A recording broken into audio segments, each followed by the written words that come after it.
Ako po si Brother Danny Bayasen. Ako ang Philippine National Director ng Asian Center for Missions or ACM. Ano bang ACM? Ang ACM ay isang training organization, and we train and help facilitate the sending of missionaries. Hindi lang Filipinos, but Asians, Africans, and even Americans. So, kung may tawag kayo or you feel that God is calling you na maging missionary, ACM is here to train you and equip you para maging handa kayo to be sent out as missionaries. Main goal natin ay makakapag-train and equip tayo ng workers who can start churches or cell groups or even prayer groups. Dito sa Philippines, marami na tayo mga churches, marami ng Kristiyano.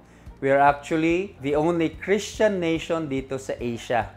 Kaya ang ACM nagtitrain ng mga tao para maipadala sa mga lugar na ito to help plant churches and establish Christ-centered communities.